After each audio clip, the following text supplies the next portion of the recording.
Bom, beleza. Bom, pessoal, eu estava dando uma olhada lá na ementa e, bom, eu vi que a gente não falou sobre comparação de modelos, né, que era o último tópico que aparecia lá. E aí, para eu cumprir a ementa toda, eu decidi falar um pouco sobre comparação de modelos na aula de hoje, tá? Eu vou dar uma ideia, mais ou menos, sobre o que se trata, porque não tem não tem metodologia de comparação de modelos que seja absoluta, né? A gente vai ver isso dando uma olhada ao longo da aula. Mas é legal que vocês saibam de algumas que são bastante usadas e de alguns problemas que podem aparecer quando a gente usa métodos de comparação de modelos, tá? Então, a ideia é a gente ver isso na aula de hoje, e aí, a partir da semana que vem, aí a gente já vai ter cumprido todo o programa, né? E a gente também falou sobre alguns tópicos adicionais que não constavam lá. Foram poucos no final das contas, eu queria ter abordado mais coisa, mas eu acho que também não adianta muito falar sobre muitos conteúdos diferentes de forma muito rápida, né? Mas, enfim. E aí, talvez na semana que vem eu possa falar um pouquinho sobre inferência variacional, né? Até porque é um dos temas aí do projeto final que é um pouco mais diferente, né? E um pouco sobre gradiente estocástico, talvez, tá? Mas eu não sei, ainda não está muito certo na minha cabeça o que fazer para a próxima semana. Mas eu acho que pode ser algo do tipo. Tá? Bom, vamos lá. Então, para a aula de hoje, a gente vai falar sobre comparação de modelos. Né? Então, a gente assume, né, que a gente tem mais de um modelo que é candidato, né, para ser escolhido como o melhor modelo segundo algum critério, né, para explicar os dados que a gente coletou. Né? Então, por exemplo, a gente pode ter observações, que eu estou chamando aqui de ZI, né, e que vem aí de uma, digamos, né, que ZI dado Mi e sigma 2 vem de uma normal com média Mi e sigma 2. Né? Então, uma pergunta é, será que esse modelo, né, é o mais adequado para os dados? Na verdade, a gente nunca vai poder responder, né, de forma útil essa pergunta. Né? O modelo é o mais adequado para os dados. O mais adequado em que sentido? O mais adequado é o modelo que gerou os dados. Mas esse modelo a gente nunca vai ter, né, na vida prática. Exceto, talvez, em alguns poucos casos. Né? Você está jogando uma moeda, por exemplo, aí você já sabe qual é o modelo que está ali por trás. Ainda assim, tem um certo desconhecimento, né? Que se você for olhar ali nos microlésimos, né, olhar com muita precisão, você pode ver que tem um lado da moeda que seja ligeiramente mais pesado que o outro, a depender do desenho que tem nos dois lados da moeda, enfim. Mas na vida real, né, a gente nunca sabe qual é o modelo mais adequado, mas a gente pode decidir, dentre os modelos que a gente tem à nossa disposição, qual modelo parece ser mais adequado dos dados que foram observados, né? Então, gente, uma forma de fazer isso, né, é utilizando preditiva, né, fazendo previsões. Então, vamos supor que a gente tem um conjunto de dados Z, e aqui a gente está denotando a preditiva, né, como P de Z dado M. Né? O que é M? M é um modelo. Né? Então, isso aqui é só para indicar que eu estou com a preditiva de Z em um determinado modelo. Tá? Então, pode ser no modelo normal, pode ser no modelo T-Student, enfim, né? Qualquer modelo que eu tenha interesse em testar. Tá? Então, acontece o seguinte, né? A gente pode definir a distribuição preditiva como sendo a integral, né? Supondo, né, que Z tem uma distribuição contínua, é a integral da verossimilhança vezes a priori com respeito ao parâmetro. Né? Então, isso aqui a gente também chama de preditiva a priori, certo? Se eu tirar a dependência em ele, mas talvez fique mais claro. Né? Eu tenho P de Z igual a integral de P de Z dado θ, P de θ dθ. Né? Esse cara daqui a gente chama de preditiva a priori. Né?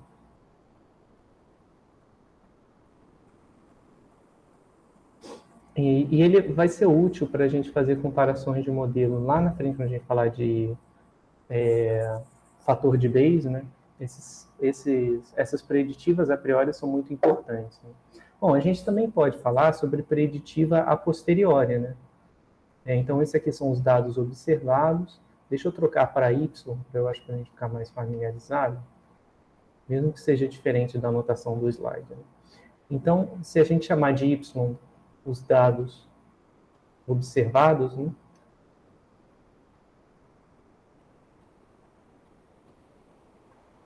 Se a gente quiser fazer a previsão para novos dados, que eu vou chamar de Y asterisco, novos. Então, a gente faz a previsão, né? A gente pode fazer a previsão da seguinte forma. A gente pode prever assim, certo? Onde esse valor de θ estrela, né, é uma estimativa pontual a posteriori.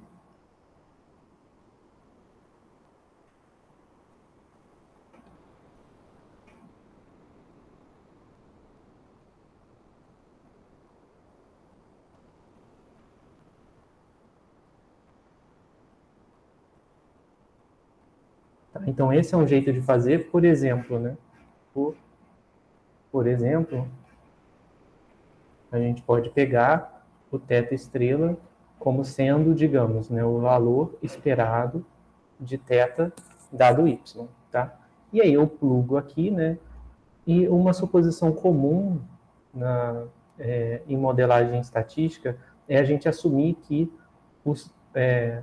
os parâmetros são suficientes para descrever toda a aleatoriedade sobre os dados que eu estou observando. Ou seja, né, se eu conheço o verdadeiro valor do parâmetro, quaisquer novos dados... na verdade, eu fiz ao contrário. Se eu quero prever para os novos dados, então tem que estar aqui, né? Tem que ser dados que eu observei. Então, isso aqui acaba sendo, né, P de Y estrela dado θ chapéu, né, dado a estimativa pontual, porque a gente costuma assumir que os parâmetros θ são suficientes para informar, né, eles contêm toda a informação disponível sobre para caracterizar a aleatoriedade dos dados. Então, se eu tenho y estrela dado θ e y, né, é a mesma coisa que eu escrevi dessa forma. Tá? Então, eu posso usar isso para definir a minha preditiva, né, a posteriori. Então, é uma forma de eu obter. Né? Eu posso pegar aqui uma estimativa pontual posteriori, plugar, e esse cara vira a verossimilhança avaliada nessa estimativa pontual. É uma forma de fazer. Tá? Do ponto de vista clássico, né, não existem posteriores e tal, né, mas do ponto de vista clássico, esse cara é um estimador, e aí para você fazer suas previsões, você pluga o valor do estimador, né, é uma forma de agir, né, plugar o valor do estimador e aí usar esse valor como se fosse o verdadeiro valor de θ, e aí faz as suas previsões para y estrela, né? Tá? Usando mesmo a verossimilhança. Então, essa é uma forma de previsão. Outra forma, que em geral, né, no contexto bayesiano é mais usada, é você usar de fato a preditiva a posteriori, ao invés de usar a preditiva a priori. Tá? Preditiva a posteriori. Então, como é que funciona usando a preditiva a posteriori? Você pode fazer da seguinte forma, a preditiva a posteriori, ela é dada por P de y estrela dado y, né, incondicionalmente aos parâmetros, né? Aqui não tem θ. Então, essa aqui é a distribuição onde eu marginalizei fora θ. Tá? É outra forma de proceder. Dθ, certo? Bom, e aí, se você destrinchar essa operação de integração aqui, o que você obtém é o seguinte.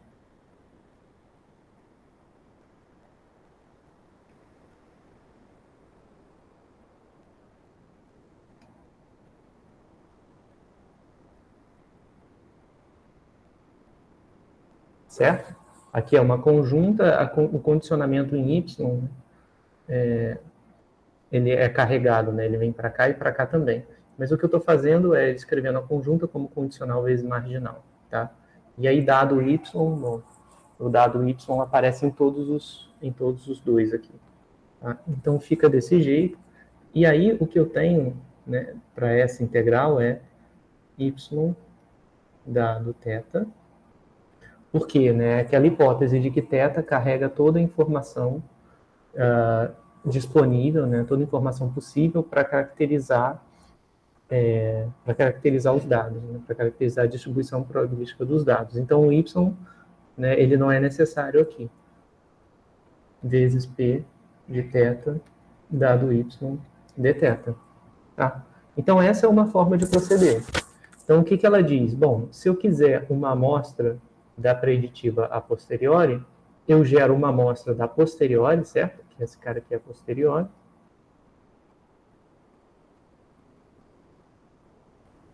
Gero minha amostra da posteriori, e aí para cada valor de θ que eu gerar aqui, né, eu vou ter um valor da verossimilhança para os novos dados. E aí faço a média, tá? Ou seja, isso aqui, essa integral pode ser aproximada como sendo 1 sobre n, somatório, p, y estrela, dado θ i, onde i vai de 1 até n, e os meus θ i's, todos eles são i e b, vindo da posteriori. Isso aqui, pessoal, em geral, costuma vir do MCMC, por exemplo. Né? Porque o que a gente obtém do MCMC é exatamente isso, é uma amostra, né, que veio da posteriori. Aí você pega essa amostra que você obteve dos parâmetros, né, e pluga ela na verossimilhança para os novos dados e faz a sua média, certo? Tá? Então, se você quiser obter uma amostra, né, da preditiva, você pode usar, né, essa igualdade, né, esse processo de integração, por interpretar ele como um processo de simulação, né? Porque o que isso aqui está te dizendo é que para mostrar um valor da preditiva a posteriori, você amostra da posteriori, e aí para cada valor que você amostrou, você sorteia um y estrela dado aquele θ posteriori. Então, se você quiser, né, para amostrar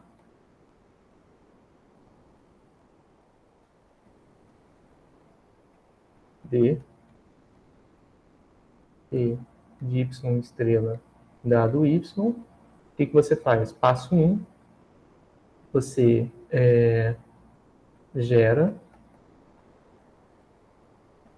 θ i da posteriori. Então, você pode fazer isso aproximadamente via MCMC. Bom, I e D não precisa ser I e D, né? Porque, enfim. E aí o I vai de 1 até M. Tá? Você obtém M amostras da posteriori e depois disso você, né, vai gerar, né, para cada I,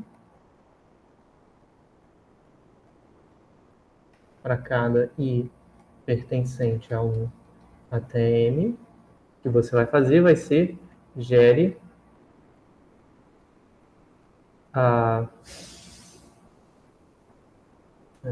aí já fizemos essa parte, agora a gente vai gerar daqui, né?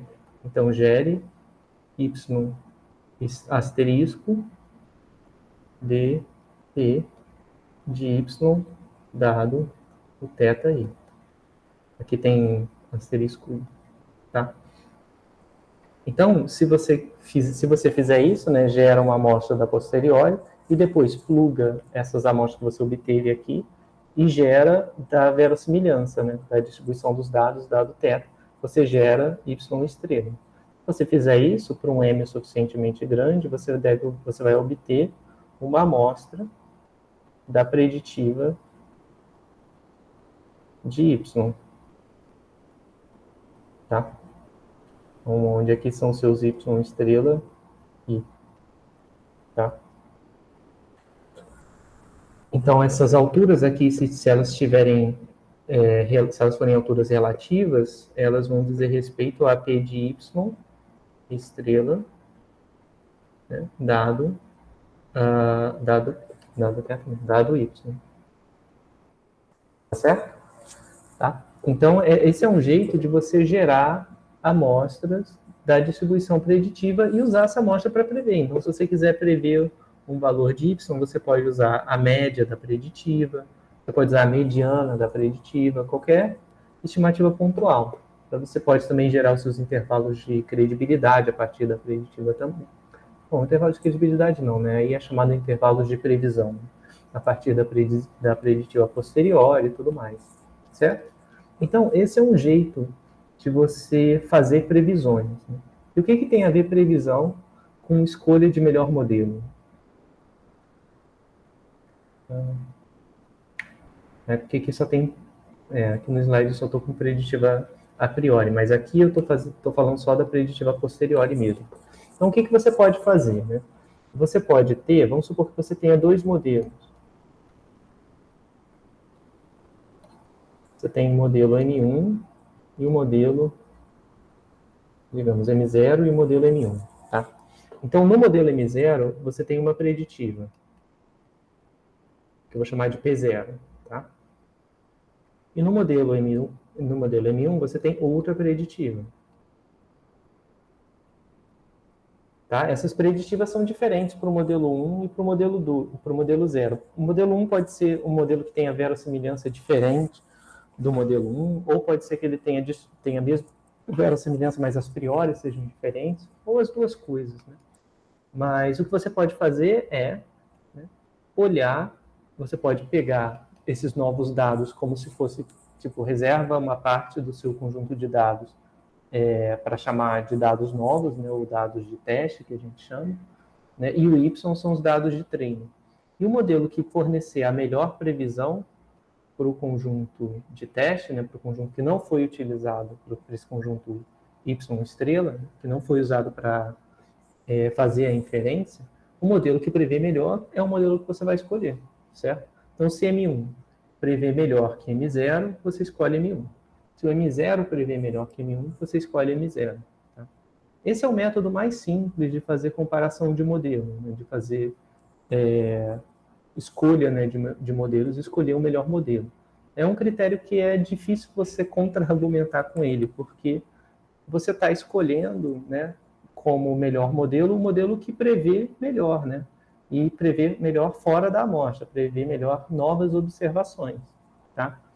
Então, eu, pessoalmente, né, sempre que possível, eu uso esse critério, que eu acho que é o mais simples que tem, é o mais simples de explicar, e ele faz o que ultimamente, né, o que a gente quer no fim do dia, né, na maioria dos casos. A gente quer um modelo que preveja bem novas observações. Tá?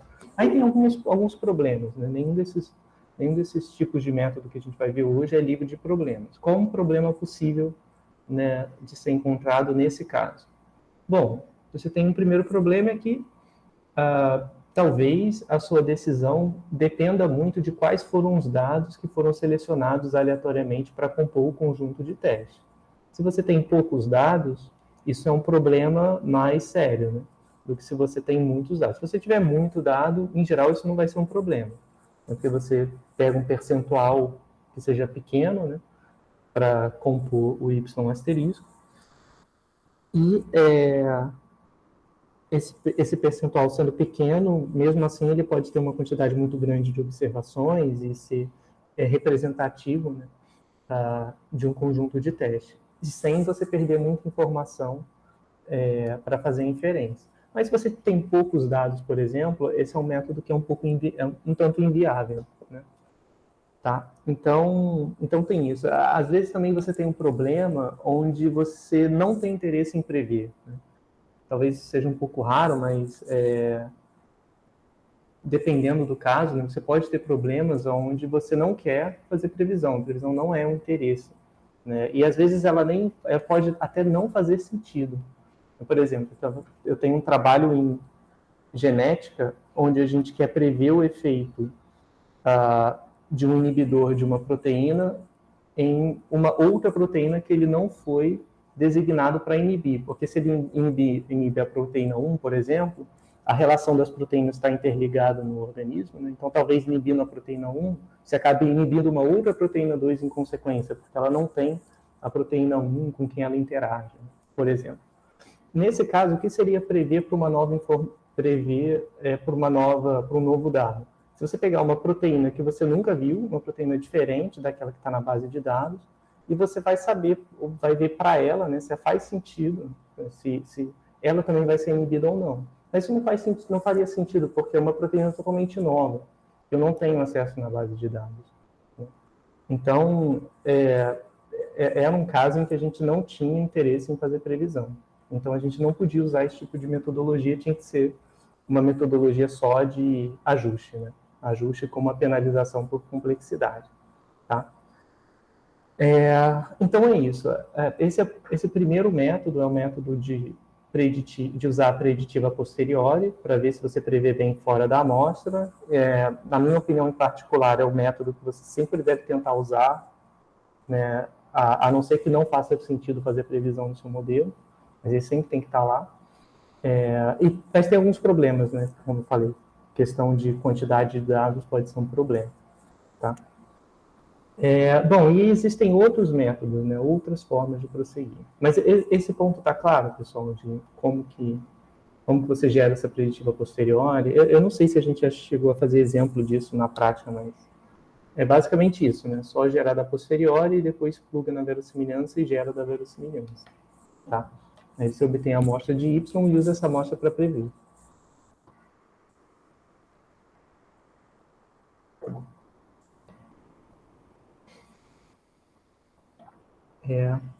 Bom, então vamos lá. Deixa eu ver onde eu parei. Bom, e agora a gente vai ver alguns métodos, né, de utilização da preditiva a priori, ao invés de usar a preditiva a posteriori. Porque a preditiva a priori ela vai acabar aparecendo quando a gente for comparar modelos via, por exemplo, né, fator de Bayes. Tá?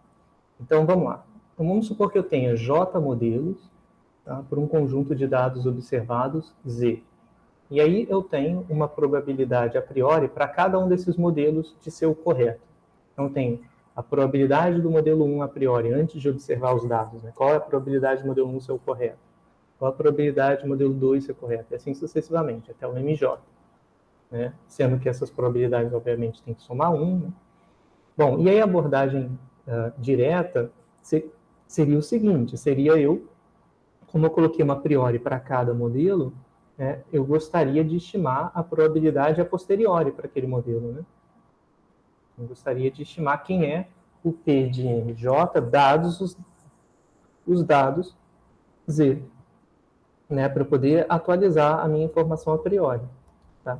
Bom, e aí como é que eu faço isso? Bom, é só eu pegar, né, para eu calcular essa posteriori, ela vai ser proporcional à verossimilhança, certo?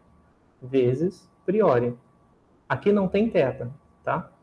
Que é só M e N. Então, aqui é a priori do modelo e a priori, essa verossimilhança, entre aspas, aqui, né?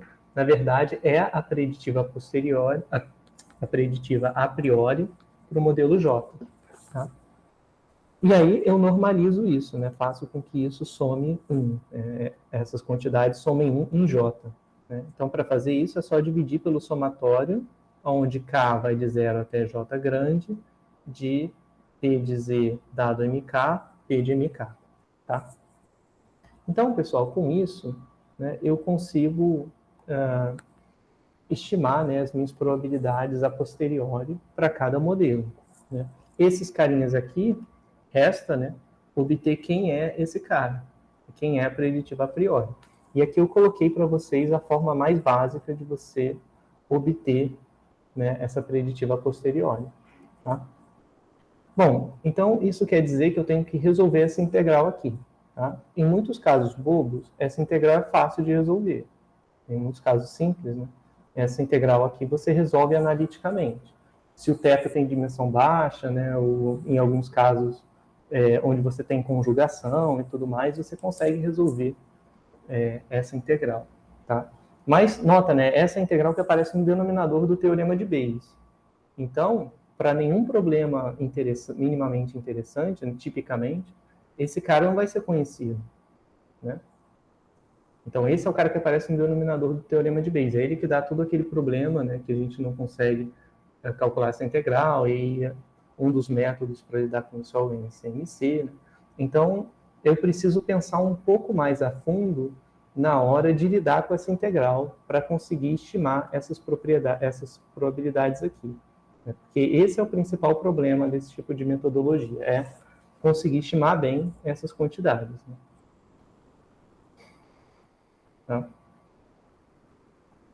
Bom, e aí um caso particular desse tipo de problema eu tenho aqui minhas probabilidades a priori para todos os modelos. Né?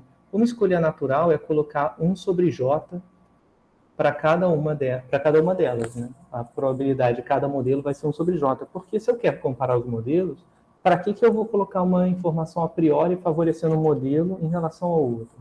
Né? Só se eu sei que um modelo é muito mais simples que o outro, e aí eu quero dar uma chance dele ser escolhido, mas aí fica muito subjetivo e é muito difícil ter essa informação a priori, né, de qual seria essa ponderação. Então, tipicamente, esses caras são todos iguais a 1 sobre J, e aí, se isso é verdade, esses caras aqui todos cancelam, e para você escolher o melhor modelo, é só você comparar quem tem a melhor verossimilhança preditiva. Tá? Só isso, ou a preditiva a priori também, é outra forma de falar. Então, quem tiver a melhor preditiva a priori vai ganhar. Né? Então, a princípio, né, se você pensar só na preditiva a priori e falar assim, quem tem a melhor preditiva a priori ganha, mas por quê? Bom, porque isso vai acarretar na melhor preditiva, né, a posteriori, né, dados os dados. Porque isso aqui vai ser proporcional à preditiva a priori vezes a priori do modelo. A priori do modelo são todos iguais, então vai ficar só proporcional à preditiva a priori. Então, para escolher a posteriori, né, dos modelos, basta você olhar para a preditiva a priori, e quem tiver a maior preditiva a priori ganha. Né? Esse vai ser o modelo que você vai escolher como o melhor modelo. Tá? Então, tudo que a gente vai fazer hoje, pessoal, a partir de agora, é estudar formas de calcular essa integral aqui, que é bastante problemática. Tá? Então, é isso que eu quero fazer, calcular essa preditiva daqui. E a gente vai fazer isso de forma aproximada, né? Então, bom, todos os métodos que a gente vai ver hoje vão usar método de integração via Monte Carlo. Tá? E esses métodos, né, a depender de como você procede, você consegue usar, né, você tem metodologias prontas para calcular essa integral, né, quando você tem amostras de θ da posteriori obtidas via MCMC. Tá? Apesar da que não aparecer a posteriori, você consegue fazer algumas manipulações para utilizar a posteriori para calcular essa integral de forma aproximada. Tá? Então, bom, usando a primeira aproximação, que é a aproximação do jeito que está aqui. Né? Como é que você pode calcular essa quantidade se você não consegue calcular a integral analiticamente? Bom, você pode ver, né, que a preditiva a priori, ela é o valor esperado de P de Z dado θ, né, na distribuição a priori de θ, ou seja, né, onde θ se distribui como P de θ, certo? Porque aqui tem uma densidade, você está integrando uma função com respeito a uma função vezes uma densidade, né, com respeito ao argumento da densidade, então isso aqui é o valor esperado dessa função, quando θ tem distribuição P de θ. Se você percebe isso, então você pode usar Monte Carlo, certo? Porque isso é uma esperança, então você pode gerar vários valores de θ, né, vindos da priori, e calcular a média da verossimilhança. Tá? Então, esse é o primeiro jeito de fazer, utilizando a aproximação via Monte Carlo do jeito que está, sem função de importância. Isso quer dizer que você vai gerar a priori e você vai usar aqueles valores que vieram da priori, né, para calcular a média da verossimilhança. Bom, aí já deve ter soado um alarme, né, de que isso deve ser bem ruim, né, porque tem aquele problema, né, e na maioria dos problemas minimamente interessantes, costuma acontecer de que o θ é bem vago, o θ não tem dimensão baixa, né? Então você vai gerar de uma distribuição num espaço de dimensão que não é baixa e que é bem disperso. Os únicos valores que vão produzir, né, para você tirar um valor de θ que produz uma verossimilhança minimamente, com valor minimamente razoável, né, a probabilidade vai ser baixa, né, porque esse cara tende a ser muito mais disperso que a verossimilhança. Então isso é problemático. Tá? É fácil gerar um amostrador de Monte Carlo, mas provavelmente esse amostrador de Monte Carlo vai exibir um comportamento de dispersão bem elevado, como a gente já viu, por exemplo, em uma das listas, esse tipo de coisa acontecer. Então vamos lá, vamos ver um exemplo. Então aqui eu tenho os meus dados que vêm, por exemplo, né, de uma distribuição exponencial de parâmetro θ. Então coloquei aqui a densidade, né? Isso aqui é exponencial. E vamos supor que eu coloque uma distribuição a priori gama. Então meu θ aqui é unidimensional, ele é o parâmetro de escala, né? Ele é a taxa da exponencial, né, melhor dizendo, e a priori tem distribuição gama. Tá? Então esse é um exemplo onde a posteriori é conhecida, né? E onde eu consigo integrar, né, fora, né, onde eu consigo resolver essa integral aqui analiticamente e saber quem é o P de Z, né, quem é a verossimilhança preditiva. Tá? Então, eu conheço, né, analiticamente essa expressão. Aí a razão pela qual a gente toma esse exemplo, né, é comparar com esse que é o valor real, né, da preditiva. Tá? Então a gente vai testar alguns métodos e comparar com esse valor, que é o valor exato aí da preditiva. Tá? Então, bom, nesse problema, né, eu posso obter a distribuição preditiva calculando, né, gerando os tetos da gama AB, da priori, e aí calculo a verossimilhança, né, calculo essa verossimilhança, avaliada nos θKs que eu mostrei aqui. Né? Então, aí eu vou ter uma amostra, né? Eu vou ter um θ1 elevado a n, elevado a menos θ1 somatório de zi, né? Até, vamos supor que tem um m grande, né? Até θm grande n, elevado a menos θm grande somatório de zi. Então, esses são os valores da verossimilhança, né, P de θ1 dado Z, e aqui é P de θm dado Z. Tá?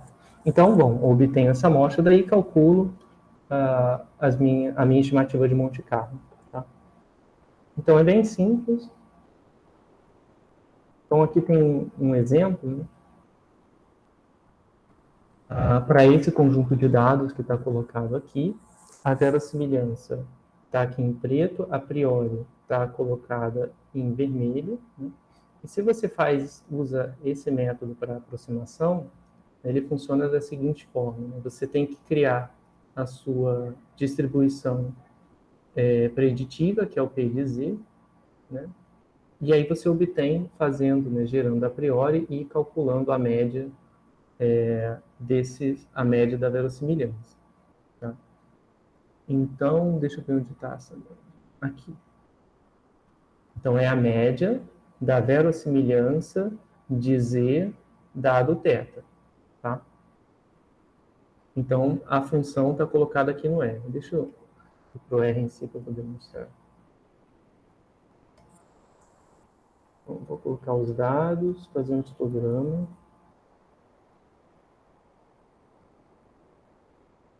Então, aqui tem a distribuição preditiva real, né? Então, SPZ é uma função que recebe os dados, recebe o A da priori, o B da priori, e ele vai calcular para a gente quem é a preditiva verdadeira.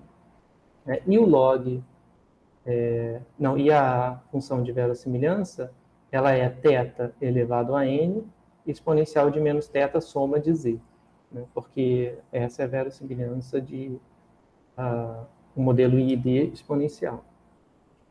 Então, beleza. Né? Como é que eu posso aproximar? Né? Eu gero da priori 10.000 observações e aí calculo a média da verossimilhança avaliada nesses pontos que vêm da priori. Tá? Então, ó, quem é o PZ A e B? Essa é a minha preditiva, né, a priori, exata, né, calculada analiticamente. E o P-chapéu foi esse valor, né, 3,42. Foi calculado pela integração, pelo método de integração via Monte Carlo. Tá bom? Bom, funcionou bem, pessoal, porque é dimensão 1 e a distribuição é razoavelmente... A gente tem poucos dados, né, então a verossimilhança ela não é muito concentrada, né? Você não tem tanta informação assim sobre θ a partir dos dados, mas funcionou bem, né? Deu uma boa estimativa. Né? E a gente vai ver outras formas, tá, de proceder. Então, ó, a gente também pode obter uma forma de você reduzir a variabilidade é você gerar mais amostras. Então, aqui gerei 100.000 amostras a priori. Aí agora ficou já mais preciso, tá vendo? Ficou mais perto. Tá? Não necessariamente vai ser sempre mais preciso, porque tem uma aleatoriedade, né, intrínseca, mas assim você reduz, né, em média você acaba reduzindo o erro. 3,35 aqui 3,36. Tá? Então essa é uma forma de você calcular o valor da preditiva a priori, e aí você pode utilizar para calcular, né, para obter quem é o melhor modelo segundo a comparação da probabilidade a posteriori. Ela é equivalente a ver quem tem o maior valor da preditiva a priori. Tá? Então, isso aqui é para um modelo. Se você tiver um outro modelo, você pode repetir a mesma coisa. Se tiver diferente, uma verossimilhança diferente, uma a priori diferente, tem um segundo modelo para escolher, então você pode proceder dessa maneira também. Tá? Alguma dúvida no exemplo, pessoal?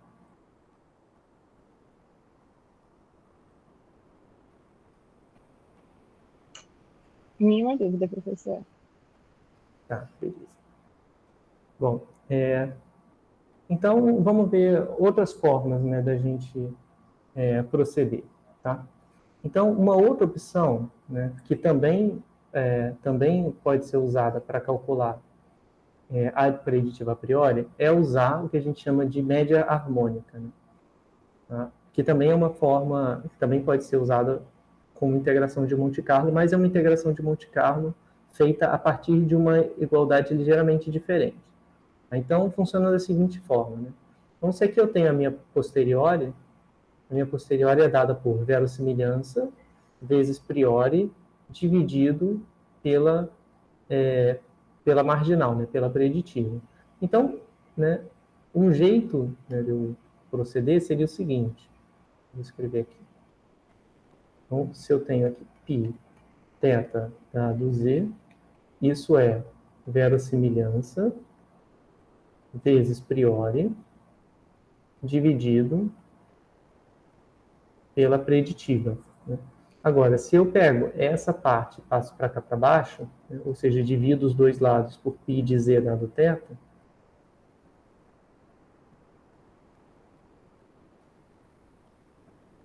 isso fica igual a π de θ e de z, certo? Bom, e aí eu posso integrar dos dois lados com respeito a θ, tá? Que a igualdade se mantém. Porque se os integrandos são iguais, as integrais vão ser iguais também. Então, a integral do lado esquerdo eu mantenho do jeito que está, e a integral do lado direito, pessoal, vai dar 1 sobre π de z, certo? Então, olha só que interessante.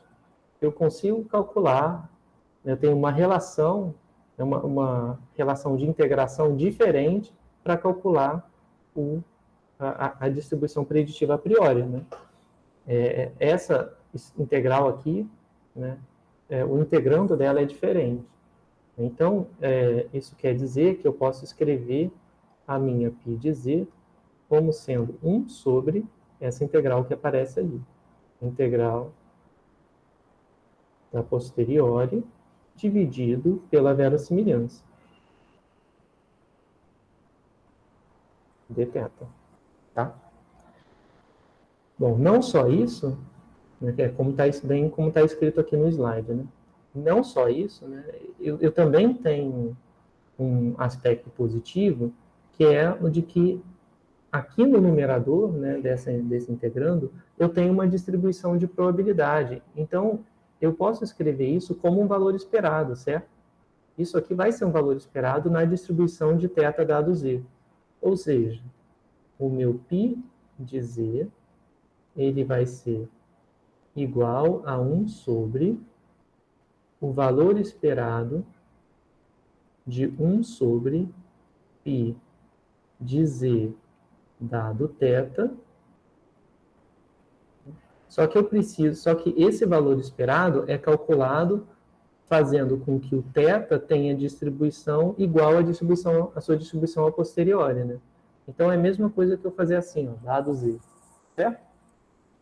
E o valor esperado disso daí, dado z, se eu tenho dado z, né, o z é constante aqui embaixo, não é mais variável aleatória para fins de cálculo dessa esperança, e o θ é a quantidade aleatória, né? E como eu estou condicionado a z, esse valor esperado vai ser tomado com respeito a posteriori, né? Bom, e como isso é um valor esperado, eu posso aproximar essa quantidade via Monte Carlo. Então, isso aqui eu posso trocar por 1 sobre m, somatório, e indo de 1 até m, de 1 sobre i, z dado θi, onde θi é id vindo da posteriori. Tá? Não precisa ser id, né? Pode ser só independente, tá bom? Tá? Bom, para ser consistente, esse cara tem que ser z. Tá certo? Então, pessoal, é uma outra forma, é uma outra integral de Monte Carlo, né? Uma transformação de uma integral de Monte Carlo, fazendo, né, 1 sobre a integral, né? E é um estimador diferente, ele usa amostras da posteriori, ao invés de usar amostras da priori. Tá? Não necessariamente esse estimador vai ser melhor do que o outro, que vem da priori. Tá?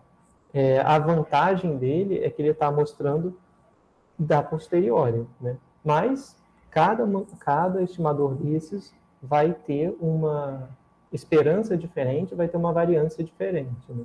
Porque vem de distribuições diferentes e a expressão em si é diferente também. Tá? Então, a gente pode usar esse que é o que a gente chama de estimador via média harmônica, né?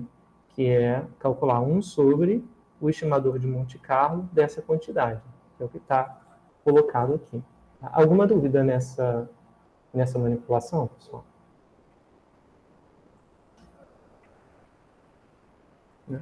É relativamente tranquilo, né?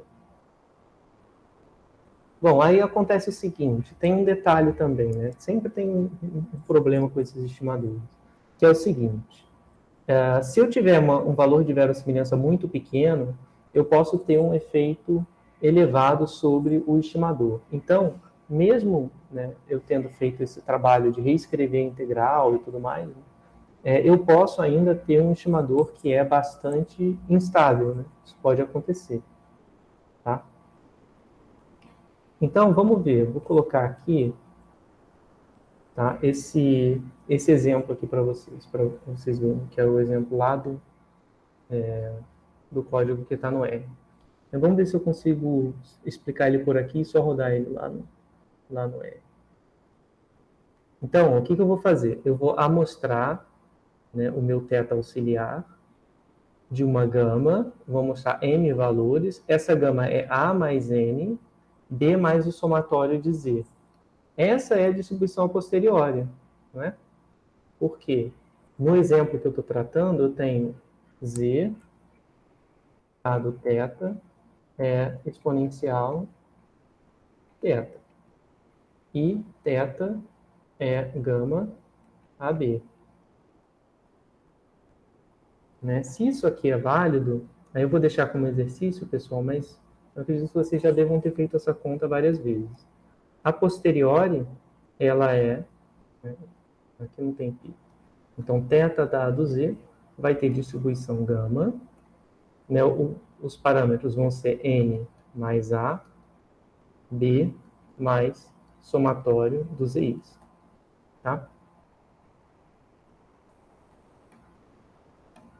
É um caso clássico de conjugação, exponencial com gama.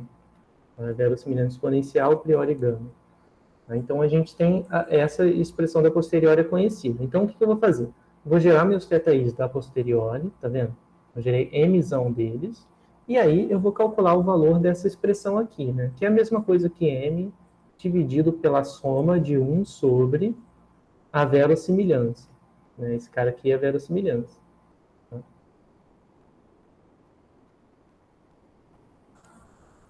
Então, olha só que horrível. Quando termino de calcular, deu 13,27. O verdadeiro valor é 3,36. Por que isso aconteceu? Porque aqui dentro da integral de Monte Carlo, eu estou fazendo 1 sobre a verossimilhança, tá vendo? Minha verossimilhança é essa curva. Mas os valores que eu estou calculando aqui são 1 sobre a verossimilhança, né?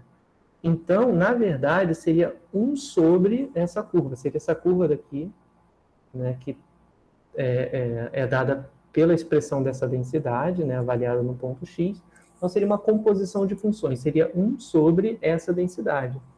Né? E 1 sobre essa densidade vai ser muito alto aqui, nessa região aqui, né, porque a densidade é baixa, e nessa região aqui também, que é onde a verossimilhança é baixa, tá vendo? Onde a posteriori é baixa. Né? Então, é bem ruim, certo?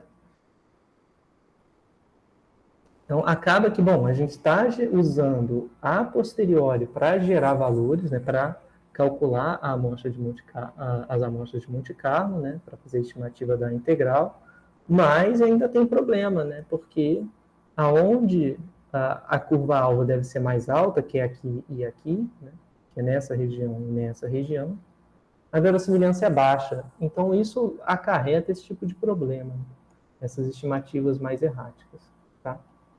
Mas, enfim, é um bom começo para a gente começar a pensar em outros estimadores. Né? Deixa eu colocar aqui um exemplo. E varia bastante, tá, essas estimativas.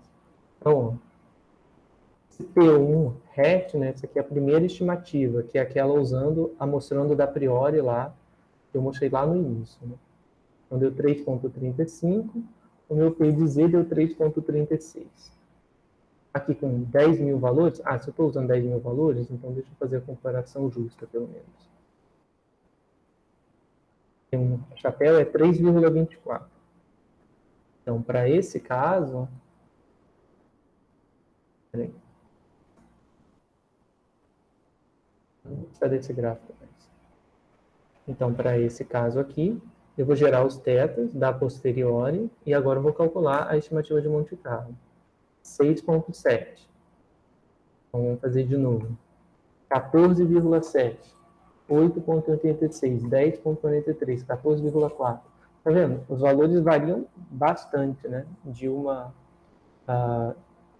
um cálculo para o outro. É sinal de que a variância do estimador de Monte Carlo deve ser bem alta. Tá? Deve ser bem elevada. Tá. Então, pessoal, existem diferentes estimadores, cada um deles produzindo resultados com acurácias diferentes. Tá? E esse realmente não é nada bom.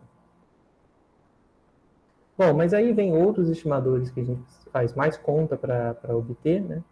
E que os resultados tendem a ser melhores. Tá? Então, essa parte da aula a gente vai justamente ver esses estimadores. Né? Então, vamos lá. Qual é o número desse slide? Deixa eu só ver aqui se eu anotei alguma coisa de diferente. Não, é isso mesmo. Tá, então, bom, aqui, pessoal, a gente tem um outro estimador, né?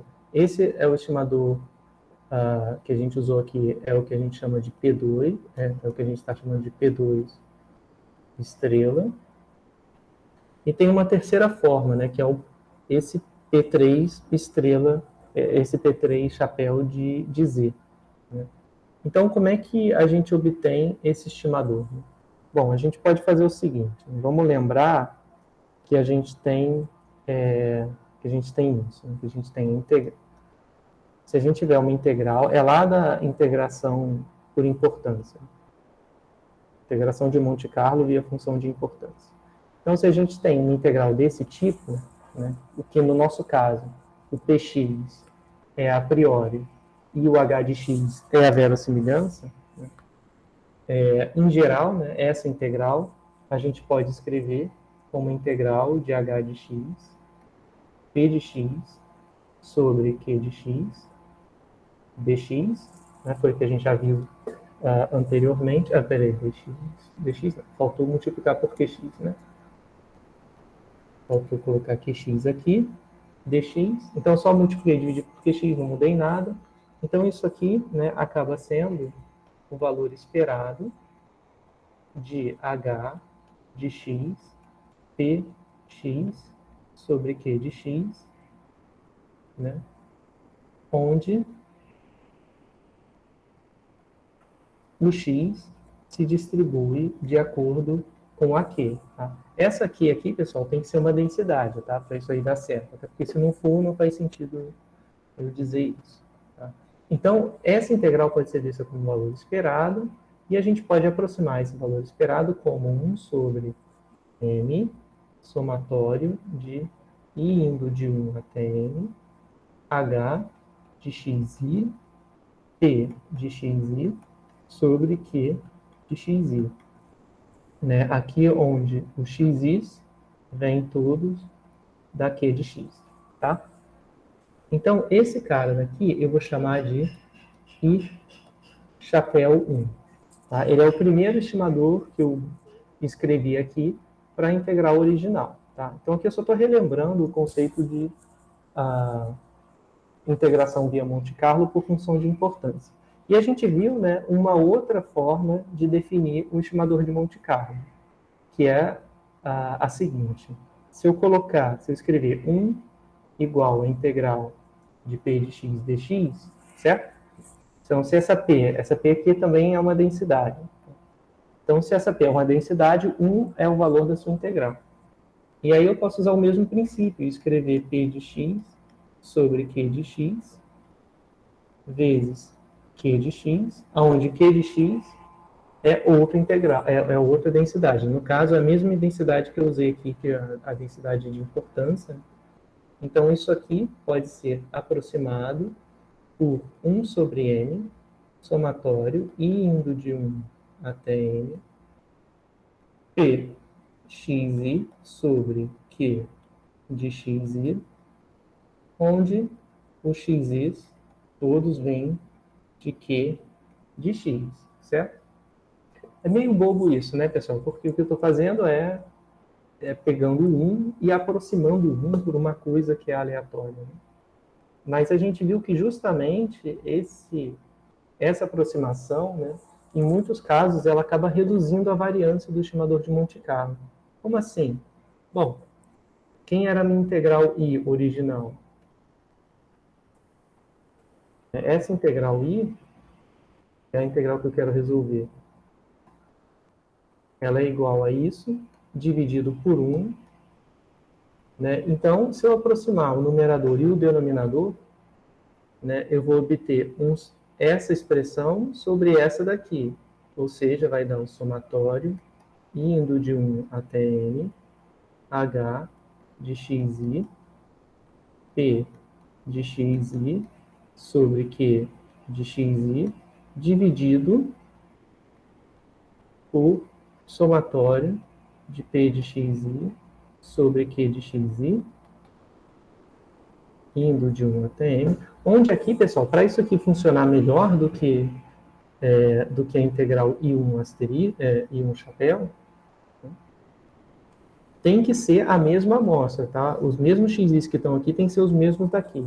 Não precisa ser. Se você não colocar, se aqui eu chamar de xj, né, e pegar xj vindo de Q de x, e xi vindo de q de x também, né, mas sendo valores diferentes, mas identicamente distribuídos de acordo com q, vai dar certo. A integral vai ser uma aproximação, né, para o i. Né, essa expressão aqui do lado direito vai ser um estimador para o i. Né. O problema, mas vai ser um estimador que vai ter mais variabilidade do que o estimador original, aquele i chapéu 1 lá, né, que não faz essa aproximação. Para que isso daqui funcione, né, e produza variância menor, eu preciso ter que todos esses xis venham daqui de x e sejam os mesmos de fato. Né? Os xis que eu uso aqui embaixo tem que ser os mesmos xis que eu uso aqui em cima e aqui. Tá? Então, eu não vou gerar dois m valores, né? M valores para cá e m valores para cá. Não. Eu vou gerar só m valores mesmo e plugar aqui os mesmos. Tá? Então, pessoal, isso aqui, né, essa expressão aqui é o meu i chapéu 2. Tá? É o meu segundo estimador para i. Então, isso aqui é só relembrando algo que a gente já viu antes, né? Que é a Monte Carlo com função de importância, né, que é o que está colocado aqui nesse slide. Tá? A gente começa dessa forma e aproxima o n via Monte Carlo, como consta aqui. Tá? Então, esse ponto foi só uma lembrança, né, para a gente guardar. E aqui a gente a gente pode usar esse conceito para gerar para gerar um estimador, né, da verossimilhança da preditiva a priori, melhor dizendo. Então, vamos lá. Então, como é que eu posso usar isso, né, para gerar, para estimar a preditiva a priori? Então, no contexto,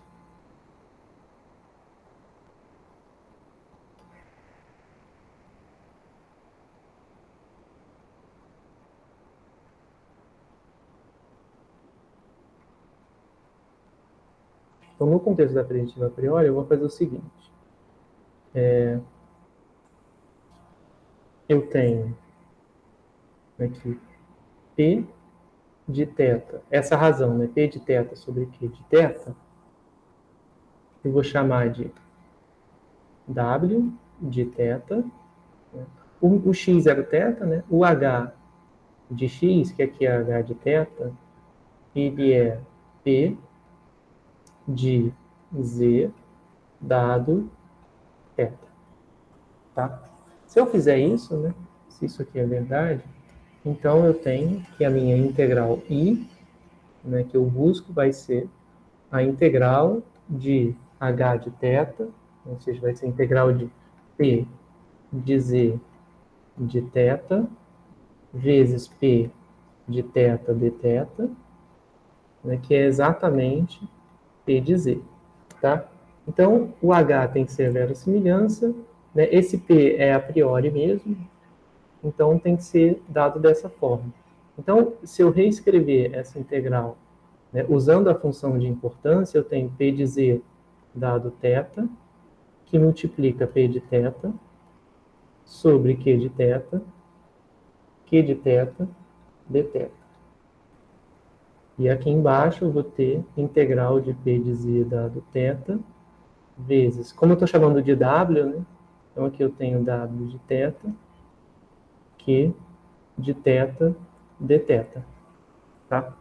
Então essa integral, que é a integral que define a preditiva a priori, eu posso escrever dessa forma: verossimilhança vezes função de importância vezes uma função de pesos, que é dada pelo W θ igual a P de θ sobre Q de θ. Tá? Então, eu posso escrever... Então, se a minha i é dada dessa maneira, né, o meu i chapéu 2, né, ele é definido como? Então, deixa eu voltar para cá. Ele é definido assim, né, como HP sobre Q, P sobre Q. Então, vai ser somatório, indo de 1 até n, H, que é esse cara aqui,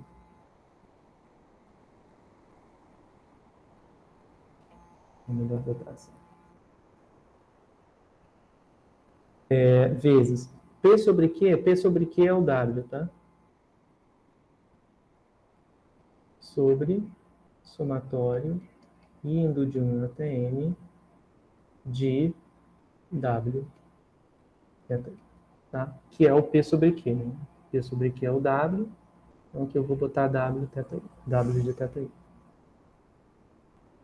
Tá? Então aí eu obtenho essa primeira igualdade, tá?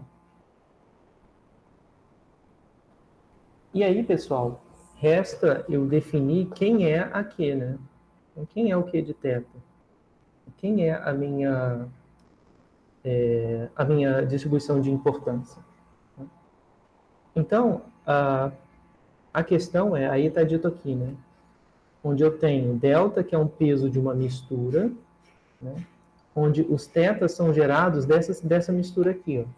Então, eu vou dizer o seguinte, o meu Q de teta, quem é o Q de teta? Vai ser delta, onde delta é um valor positivo entre 0 e 1. Tá? Então, delta é um valor entre 0 e 1, então vai ser delta. Eu posso botar qualquer Q que eu queira, tá bom? Mas a gente vai olhar para a Q dada dessa forma. Então, olha, ele é um modelo de mistura, certo? Porque ele é delta vezes uma densidade, mais 1 menos delta, vezes outra densidade. Então, isso aqui é um modelo de mistura onde as componentes são priori e posteriori. Então, é meio que uma mistura dos outros dois, né? No segundo caso, eu estava com um estimador que era... Na verdade, isso aqui deveria ser I3, né? Não deveria ser I3. Eu estava com um estimador que eu gerava as minhas amostras da posteriori e o primeiro que eu fiz eu gerava da priori. Esse aqui, ele gera de uma mistura, né? Como ele tem, por exemplo, né, o da priori como caso particular, né, se eu ficar tunando o valor de delta, eu devo conseguir um estimador melhor ou igual, né, ao antigo, que eu mostrava da priori. Tá? Porque se o delta for 0, se o delta for 1, desculpa, eu vou obter exatamente o mesmo método que o anterior. Tá? Então, eu vou estar gerando da priori, então é o primeiro método que a gente viu. Então, esse é o método mais geral, porque eu gero de uma mistura da priori com a posteriori. Isso aqui eu consigo usar na prática se eu tiver, por exemplo, MCMC ou se a posteriori for conhecida. Tá? Então, essa daqui fica sendo a minha expressão, né? Fica sendo a minha distribuição de importância. Tá? Então, pessoal, a gente consegue, né, calcular esse estimador de Monte Carlo, né, por um caso de modelo de mistura para amostragem de importância, que vem misturando a priori com a posteriori. Bom, acontece que, se a gente elaborar, né, se a gente escrever aqui dessa forma, fizer algumas contas, a gente chega no valor que está aqui do lado direito. Tá? Eu já vou fazer essas contas, pessoal, mas eu só preciso repor minha garrafinha d'água porque acabou a água. E minha garganta está meio seca. Então eu vou sair aqui rapidinho, mas daqui a pouco eu já volto, tá bom? Aí eu vou deixar a tela lá para vocês poderem olhar e de repente ir tentando obter aquela expressão lá da direita, tá bom? Mas eu já volto, tá? Só vou encher minha garrafa de novo, porque minha garganta está muito seca.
Oi, pessoal, voltei. Bom, deixa eu ver onde eu parei. Era para deduzir essa igualdade, né?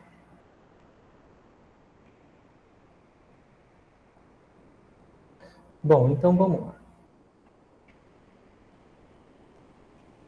Então, essa é a expressão. Ops. Vou calcular.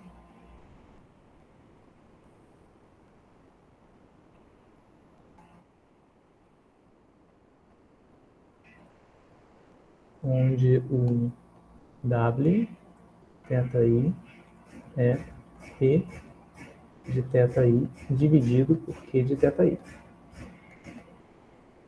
Assim. Coloquei, né, o áudio de novo. Tá. Então, e o Q está lá em cima, né? O Q tem essa expressão.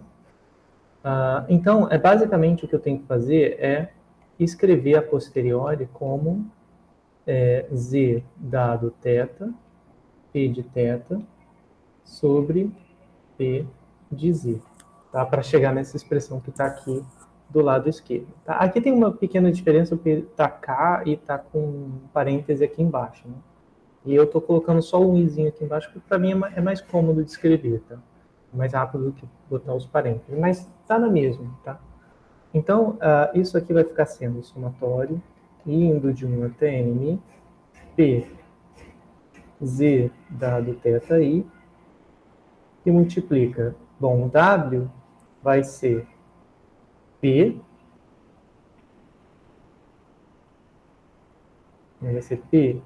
de θi sobre Q de θi. O Q de θi tem essa expressão, né? Então, é delta P de θi mais 1 menos delta P de θi dado Z.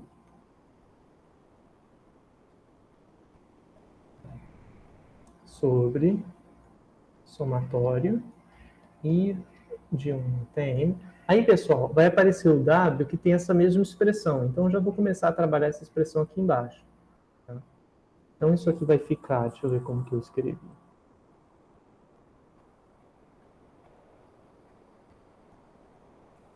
Tá, Então, eu vou escrever como P de θi sobre delta P θi mais 1 menos delta. E essa aqui é a posteriori, né? Então, ela é verossimilhança, vezes priori, dividido pela preditiva, tá?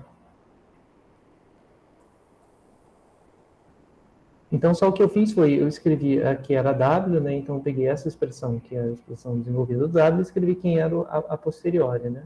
E aí, né, nessa expressão, os P de θi vão embora. Então, na parte de cima, eu fico com I, 1 até N, P, Z dado θi, que multiplica. Aí eu posso olhar para essa expressão que aparece aqui, né?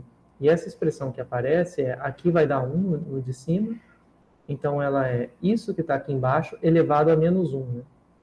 Então é delta mais 1 menos delta P de Z dado θi sobre P de Z elevado a menos 1, certo?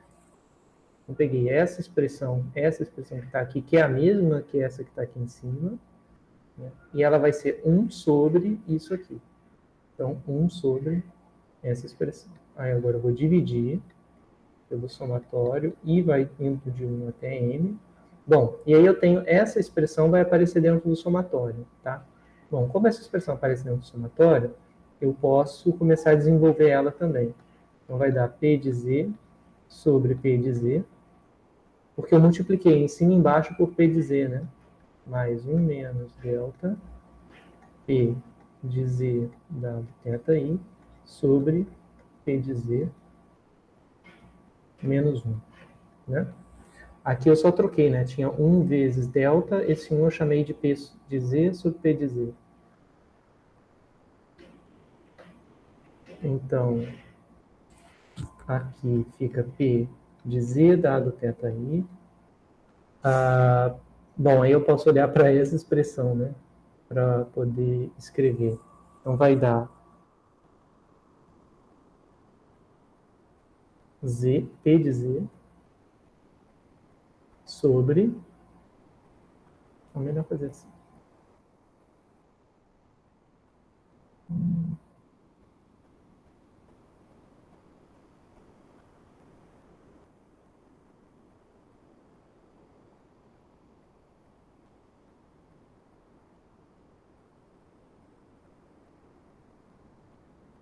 Bom, vou fazer...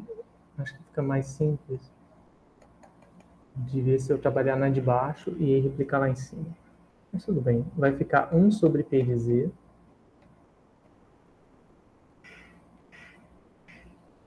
Sobre P de Z. P de Z.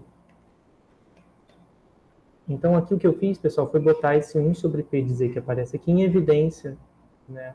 E aí ele sai como P de Z. Então, vai ficar P de Z delta, P de Z, mais 1 menos delta, P de Z, dado θi, elevado a menos 1, tá? Beleza. Então, aqui em cima vai aparecer a mesma coisa, tá?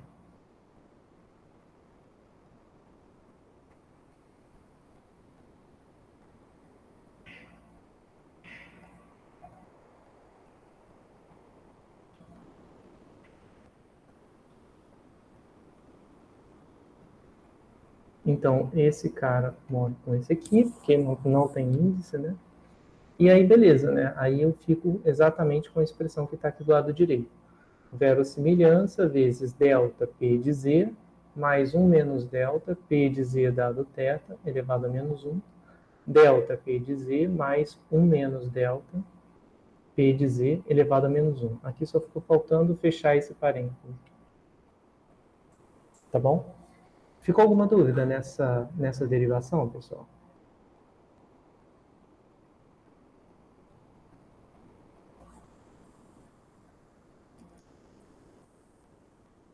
Não? Ela só tem um Por pequeno... enquanto não, professor. Beleza, tá. Ela só tem um pequeno problema, né? Que é o que está sendo apontado aqui nos slides. Por quê? Eu quero esse P chapéu de Z é um estimador da preditiva. Ele está estimando P de Z. Né? Só que aparece P de Z dentro da expressão do estimador de P de Z. Né? E a gente não está fazendo isso justamente para obter uma aproximação do P de Z. Então, eu não posso supor que eu sei o valor de P de Z para poder computar essa expressão, certo? Então, do jeito que está aí, eu não consigo calcular P chapéu 3 de Z, né? Porque vai depender do P de Z, que é uma quantidade desconhecida. Tá? Bom, aí, pessoal, entra um ponto que é o que a gente chama de ponto fixo, né? Equação de ponto fixo. Por quê?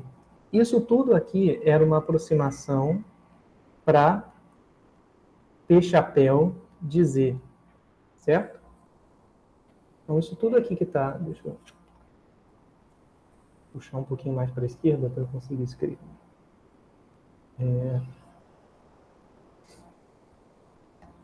Isso tudo era uma aproximação para P de Z. Né? Então, olha, o P de Z aparece aqui e aparece aqui. Então, eu posso usar...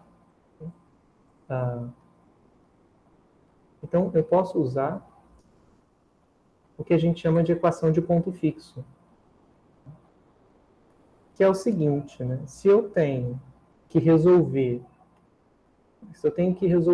um problema do tipo g de x igual a x, como é que eu resolvo, né? Como é que eu encontro o valor de x que satisfaz essa igualdade? Eu posso começar com o valor x0, aí eu vou lá e computo o valor de g de x0 e chamo isso de x1. Aí eu pego x1, computo o g de x1, chamo isso de x2. Né? Porque eu estou repetindo, simplesmente repetindo essa igualdade. Né? Isso é o que a gente chama de equação de ponto fixo. Né? É um método, essa é uma equação de ponto fixo, que é uma f, é uma função de x igual a x. Né? Aqui é uma função esquisita de p de z igual a p de z. Então é o mesmo princípio. Né? Então eu posso ficar, né, atualizando essa equação de ponto fixo dessa forma. Como que funciona? Eu começo com um valor p de z, digamos, p de z igual a 1, aí substituo aqui, 1, calculo essa expressão, esse valor vai ser o novo valor de p de z. Aí eu vou substituir esse novo valor aqui e aqui, calculo um novo valor de p de z, e vou fazendo isso. E aí, ao final, né, de algumas iterações, esses valores vão convergir. E aí eu posso tirar o meu estimador, que é o P chapéu 3, tá? Então, pessoal, é uma ideia até bastante esperta, né? Você chega numa equação de ponto fixo, e aí você itera essa equação e tem um método numérico, né? Que aproxima, tá? Então, eu só preciso, né, para eu poder calcular essa expressão aqui, eu preciso gerar os meus tetas, né? Ah, aqui eu não disse de onde vem teta. Os tetais vêm da Q de teta. E quem é a Q de teta? É uma mistura, ou seja, eu vou gerar com probabilidade delta, vou gerar a priori, e com probabilidade menos delta, eu pego lá minhas amostras de MCMC. Tá?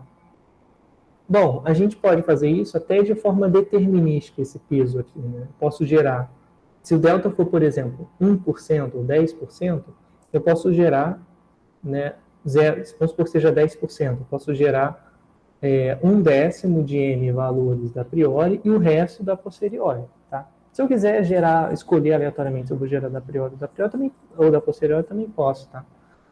Mas, do ponto de vista numérico, não vai fazer diferença. Tá? Eu, de fato, jogar uma moeda para escolher se vem da priori ou se vem da posteriori, ou usar o valor esperado, né? Usar o fato de que eu espero que ΔM valores venham da priori e 1 menos ΔM venham da posteriori. Né? E gerar, de fato, com essas probabilidades. Tá? Então, está aqui a expressão. Né? Começo com um valor aqui, digamos, 1, aí isso aqui vai me dar um outro valor, digamos, 2,5. Aí eu venho aqui, coloco 2,5, 2,5. Isso aqui vai me dar um outro valor, 7,5. E assim sucessivamente. Vai chegar uma hora em que a sua atualização vai ficar cada vez, você vai mudar cada vez menos. Né? Do P3J menos 1 para o P3J, vai mudar pouco, e aí o algoritmo vai convergir. Então, aqui a gente tem o código, vou colocar para vocês lá no R, para a gente poder ver, né, como é que funciona. Então aqui está o estimador P3. Então, para avaliar o P3, eu vou precisar da log verossimilhança. Na verdade, eu só preciso da verossimilhança em si, mas vai chegar uma hora ali que a gente vai fazer o valor esperado. A gente vai fazer exponencial do log verossimilhança. Então, eu escolhi aqui um delta igual a 0,1, ou seja, eu vou gerar 1/10 das amostras vão vir da priori, e o resto vai vir da posteriori. Tá? Mas eu posso mudar isso, eu posso pegar outros valores de delta. Tá? Então, gero primeiro m vezes delta valores, né, que é a parte que vem da priori, né, para fazer o θ1. Bom, e esse AUX1 é o log da verossimilhança, né? É essa parte aqui, só que com log. E avaliada nos tetas que vem da priori. Aí agora eu vou fazer a mesma coisa para posteriori, tá vendo? Mas só que na posteriori eu vou mostrar m vezes o menos delta e a distribuição muda, né? É uma outra gama, né? Essa gama aqui, com esses parâmetros. Então, eu gerei da posteriori e aí fiz o log da posteriori nesses novos pontos. Tá? Aqui, pessoal, vai entrar o P em todos os deltas, né? Porque esse aqui, o somatório I está indo de 1 até N. Mas, no meio desse somatório, alguns tetas vêm da priori, outros tetas vêm da posteriori. Tá? Então, por isso foi feita essa divisão aqui, entre AUX 1 e AUX 2. E essa função Raftery, de 3 aqui, é a função usada para calcular esse P3. Né? Então, o que eu vou pegar? Eu vou calcular, tem o log da verossimilhança, e aí, tá vendo? O log disse que na frente tinha que aparecer um exponencial da log da verossimilhança, né? Porque para aqui aparecer verossimilhança. Então, aí para simplificar, né, o P é o P1 chapéu, que é a estimativa inicial que você dá para o P chapéu. Então, esse cara é o P. O M1, né, é o tamanho do vetor da verossimilhança, ou seja, são quantas observações você gerou. E aí é só você escrever essa equação, né? Vai ser quem é o P de Z dado θ? É a verossimilhança. Dividido, porque tem 1 sobre, né, delta, que ele está chamando de D aqui, né, o D é o delta. Então, é D vezes P, onde o P é o meu P chapéu, tá vendo? Então, D vezes P mais 1 menos D vezes a verossimilhança. Dividido pela soma de 1 sobre, né, 1 sobre D vezes P, ou seja, D vezes P, mais 1 menos D vezes a verossimilhança. 1 menos D vezes a verossimilhança. Forma P, tá? Então, deixa eu colocar aqui essa Raftery para rodar, e agora a gente pode comparar as estimativas. Né? Lembrando, né, tem um fora aqui, eu passei direto. Mas esse aqui, esse fora é importante, né? Eu vou calcular para cá, indo de 1 até o máximo de iterações, que o default do R para essa função, né, como a gente escreveu, é de 1000, né? Então ele vai rodar 1000 iterações. E aí, o novo valor que ele obtém para esse lado esquerdo aqui, ele faz com que seja o valor do lado direito, o valor P. E aí, na próxima, esse valor P que eu calculei, ele vem para cá para dentro, tá vendo? Vem para cá e vem para cá também. Tá?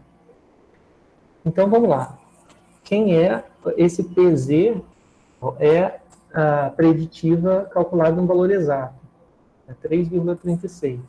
O P1 chapéu é aquela primeira estimativa obtida via Monte Carlo gerando a priori. A P2 é aquela horrível, que gera da posteriori, mas que a variância é absurdamente grande. E esse que é o do Raftery, gerando 100 iterações, deu 2,9. Também não superou a priori. Né? A geração da priori acabou sendo mais precisa, né, no caso. Mas esse é um exemplo bem simples, né, pessoal, em dimensão 1. Em dimensões maiores, seria bem difícil fazer o método da geração da priori funcionar de forma aceitável. Tá? Então, uma forma é fazer desse jeito, né, fazer como está aqui, né, usando esses updates, né? Esse nome do Raftery é por causa do artigo do Raftery que define essa metodologia. Né? Tá? Então, essa é uma outra forma de calcular. Nesse caso, acabou, não superou a geração a partir da priori.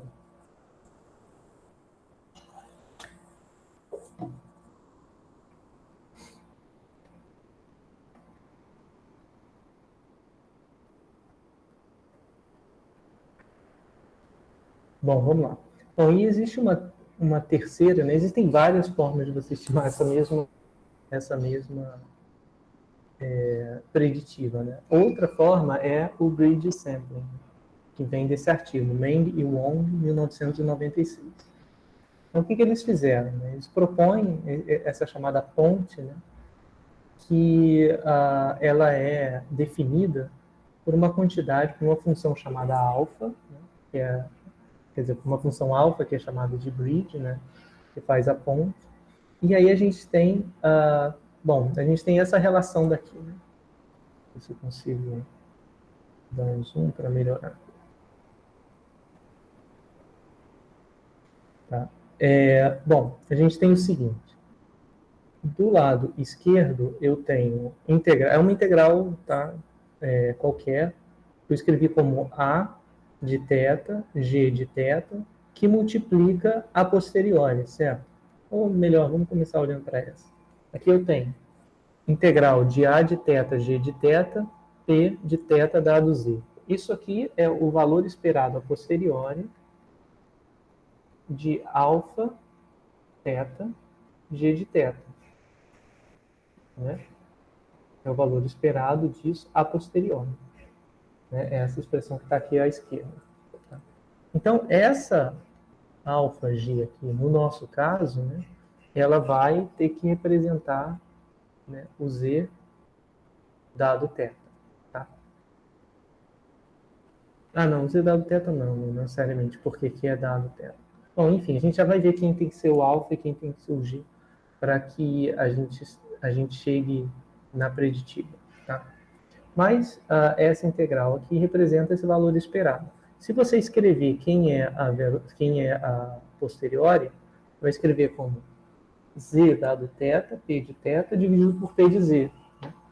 Aí, olha só o que acaba acontecendo. Né? Esse Z é a única parte que não envolve θ, né? Então, você pode colocar o Z aqui e passar essa integral aqui para baixo. Ou seja, a gente vai ter P de Z igual a integral de A, né, A, que multiplica P, que multiplica P de Z dado θ, que multiplica G de θ. E aqui, quando a gente botar essa integral no denominador, vai ficar sobre integral de A de θ, G de θ, P de θ dado Z. Né? Tudo bem? Então, é só uma manipulação algébrica, que agora a gente consegue escrever o P de Z como sendo a razão de duas integrais. Tá? De uma forma parecida lá com aquele truque da amostragem de importância. Tá? E aí, pessoal, essas partes que estão essas funções que estão marcadas em vermelho, né, elas precisam ser densidades, tá? Bom, essa aqui é a densidade, porque é a posteriori. Né? E o G de θ é uma densidade que eu escolho, tá? É o que a gente chama, é uma proposta. Tá? Então, como é que a gente aproxima essa integral aí, esse P de Z? Então, a gente aproxima usando Monte Carlo no numerador e Monte Carlo no denominador. Então, a gente vai fazer 1 sobre N2, que multiplica o somatório de A θ tio, P θ tio, P de Z dado θ tio, sobre somatório de A de θ, G de θ. Né? Então, vai ficar essa parte aqui em cima e essa parte aqui embaixo. Tá?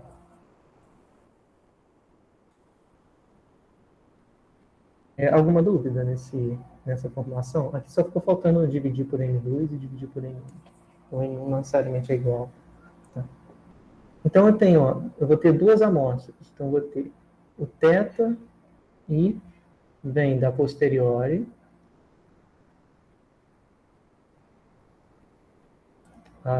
Nossa. Vem da posteriori, então vem de θ dado Z. Então, esse cara que sai do MCMC. Tá? E o θ tio de J vem de G de θ. Tá? Então, eu tenho duas amostras. Eu tenho uma que vem das propostas e a outra que vem da posteriori. E eu combino essas duas amostras dessa forma que aparece aqui. Tá?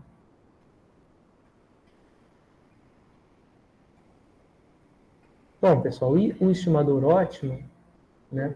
Bom, dá para a gente fazer algumas contas, é um tanto complexo, né? Mas no artigo tem a demonstração disso. Né? Então, o estimador, né, que torna o erro quadrático médio mais baixo, né, para essa...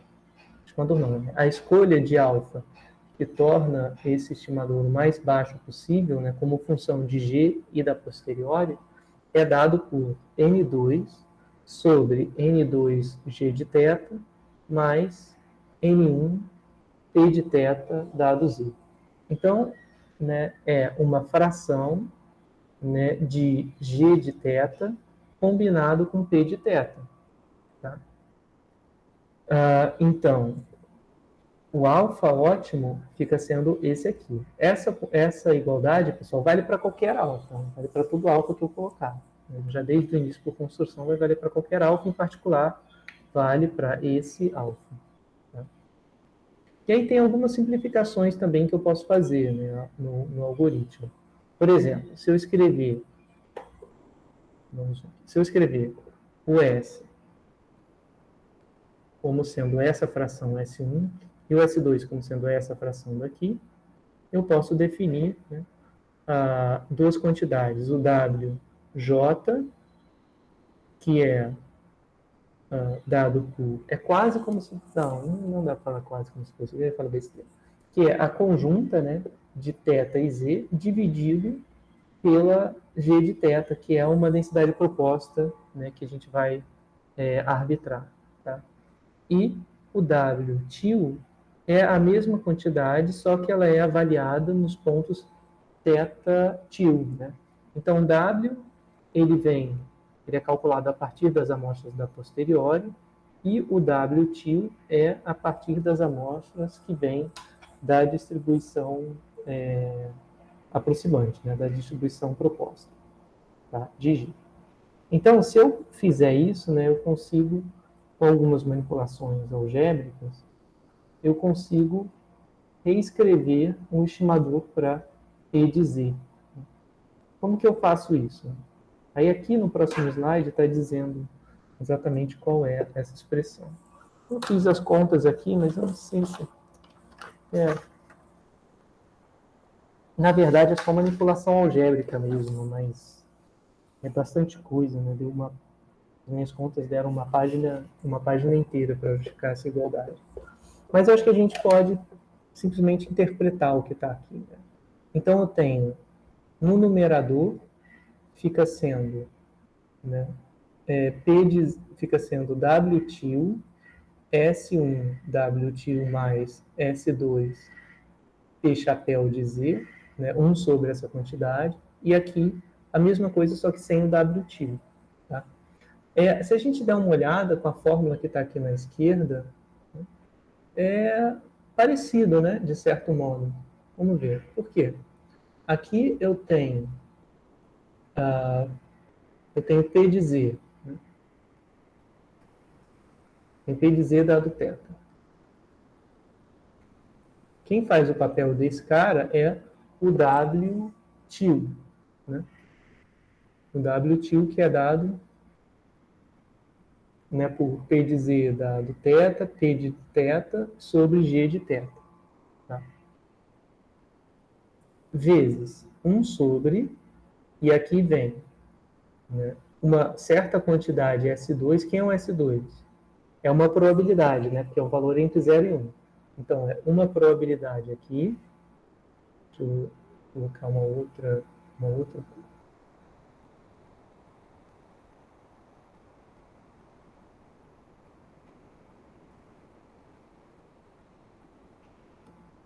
Né? Esse cara, ele fica sendo um P chapéu de Z. Não. P chapéu de Z eu deveria ter terminado com o azul. P chapéu de Z vezes uma probabilidade, né? E essa probabilidade é o S2. Nota que o S1 mais S2 dá 1, né? N2 sobre N1 mais N2, N1 sobre N1 mais N2. Se eu somar os dois, vai dar 1. Então, é parecido. Aqui está o P de Z. Quem faz o papel do P de Z dado θ é que aparece tanto aqui quanto aqui. Quem faz esse papel é o W tio, tá vendo? É o W tio. Tá? Então, pessoal, é basicamente a mesma conta que a gente fez aí anteriormente, só que só tem que adaptar um pouco, tá? Porque a forma é a mesma. E aqui embaixo ó, aparece exatamente igual que está em cima, só que sem esse termo. E aqui é a mesma coisa. Só não é exatamente igual porque aqui não tem o tio em cima. Se não tem o tio em cima, é porque essas quantidades aqui, né, porque essa quantidade W, ela foi calculada dessa maneira. Foi calculada sobre os tetas. né? E os tetas sem tio vêm da posteriori, e os tetas com tio vêm de G. Tá? Tudo bem? Então, a derivação é um tanto parecida com o que a gente fez aqui. Tá, pessoal? Só estou querendo evitar de fazer porque leva bastante tempo e o tempo da aula já está acabando. Tá? Mas é só manipulação algébrica. Né? E aí vai acontecer a mesma coisa, né? A mesma equação de ponto fixo vai aparecer. Por quê? Aqui aparece... melhor colocar assim. Aqui aparece P de Z, P de Z e P de Z também. Então, para eu conseguir calcular, eu tenho que começar com P de Z em algum lugar e aí iterando. Tá? Mas é o mesmo princípio, né, pessoal? É a mesma coisa. Só que aqui eu estou gerando, né, os θ tio, eu estou gerando de uma distribuição proposta. Uma distribuição G de θ.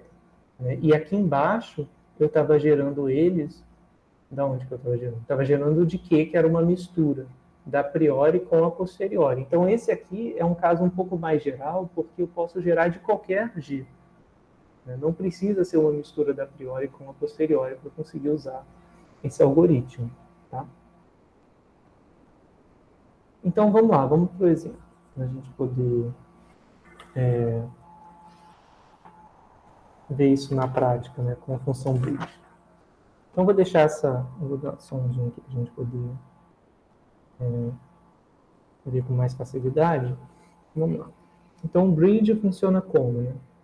Ele vai receber W, essa função vai receber o W e vai receber o W-tio. Tá? E aí ela vai calcular a expressão que está aqui na direita. Então, o N1 é a quantidade de amostras. O N1 ao invés de dividir por assim, acho que seria melhor. I vai de 1 até N1 e o J vai de 1 até N2. Tá? Então, ele calculou N1 e N2, S1 e S2. O S1 é a proporção de N1, né, a proporção de amostras da posteriori sobre todas as amostras geradas. O S2 é a proporção das amostras que vêm dessa distribuição alvo, proposta, G, né, como fração de dentre todos os valores gerados. E aí eu escolho, né, um valor inicial, né, do P chapéu. E aí eu só vou iterando, né, para o K indo de 1 até o número máximo de iterações, eu faço soma de W tio dividido por S1 vezes W tio mais S2 vezes o P chapéu, né, que eu inicializei lá, tá? Dividido por N2, e aí vou dividir por essa soma que está aqui embaixo, né? Soma de 1 sobre S1 vezes W mais S2 vezes o P chapéu. Né? E aí eu tenho que dividir no final isso por N1, tá? Para fazer aqui embaixo. Né? Então, o algoritmo é esse. Ele vai fazer ele vai botar para rodar esse algoritmo de ponto fixo. Tá? Então, vamos lá. Para eu conseguir, né, botar o algoritmo para rodar, eu tenho que escolher um valor de N1, um valor de N2.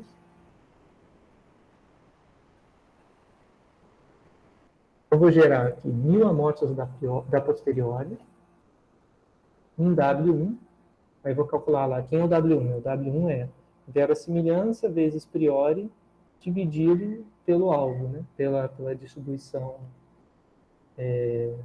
proposta. Aqui, pessoal, a distribuição proposta, né, o G de θ, né, representa a distribuição exponencial, né, com taxa 1. Tá? Então, aqui no caso, essa foi a distribuição usada para o G de θ. Então, fica dessa forma, né, dividido pela densidade exponencial e θ2. θ2 vem da onde? Vem da proposta, tá vendo? Vem de uma exponencial 1. E o valor do W2 é a mesma expressão do W tio, né, que estou chamando de W tio aqui, na verdade aqui eu estou chamando de W2, né, é verossimilhança vezes priori dividido por G, né? Pronto. E aí o bridge, né, é essa função a função que roda, né, essa equação esse algoritmo de ponto fixo é essa função bridge aqui. Então, retornou lá o meu valor de 3,28. Então, o PZ, o P1, tem o P2, e o do Raftery deu 2,9. Né? Então, o método do bridge, ele ainda não, ele foi o melhor. P1 hat, 3,28. Aconteceu dele ser o mais próximo. Né? Esse é aquele estimador original lá. Original não, né? O segundo que a gente fez, que é esse aqui, que era bem ruim, né? Deu 14, mas na verdade o verdadeiro valor é 3,36. E com o bridge a gente obteve 3,28, aqui 3,24, com aquele primeiro método, né? E com o método Raftery 2,9. Tá? Alguma dúvida, pessoal? Eu acabei correndo aqui nesse final.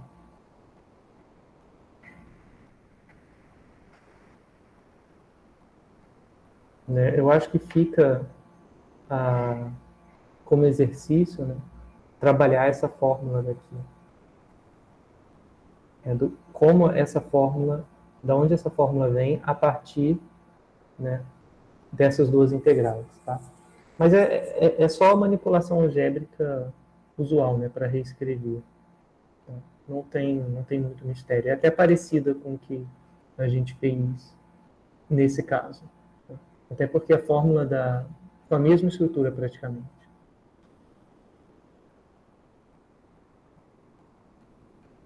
Bom, então aqui está um exemplo. Esse shift de gama eu não vou comentar, porque eu quero falar logo do fator de Bayes para a gente fechar. Vamos lá. Bom, fator de Bayes, né, que a gente vinha falando, só para a gente poder fechar, eu já vinha falando anteriormente, para motivar lá desde o início. Então a gente viu várias formas, pessoal, de aproximar a quantidade P de B dos dados, né, dado um modelo. Né, probabilidade dos dados dado o modelo. Né, que era o que a gente estava chamando aqui de P de Z. Então, a gente viu várias maneiras de aproximar. Isso é importante porque a gente pode usar para calcular o fator de Bayes. Nada mais é do que comparar as preditivas. Né? Então, como é que eu defino o fator de Bayes? Se eu tiver dois modelos, M0 e M1, né, o fator de Bayes está definido, né, e aqui está colocado como fator de Bayes de 1 para 0, então é do modelo 1 que está no numerador e o modelo 0 está no denominador. Tá? Então, em geral, o modelo 1 é mais complicado que o modelo 2, mas, enfim, se você tiver vários modelos, você vai estar comparando par a par, então perde essa interpretação de que o modelo 1 é o mais complicado. Tá? Não necessariamente precisa ser assim. Então, o fator de Bayes é definido como a razão das verossimilhanças das preditivas a priori, né? P de D dado M1 e P de D dado M0. Então, essa é a razão. Por que essa razão é importante?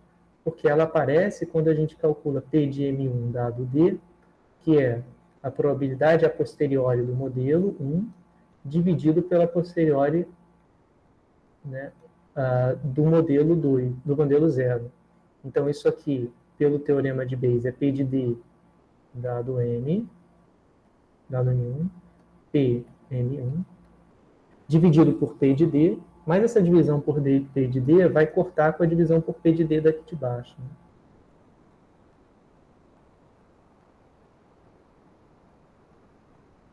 D dado M0, P de M1. Né?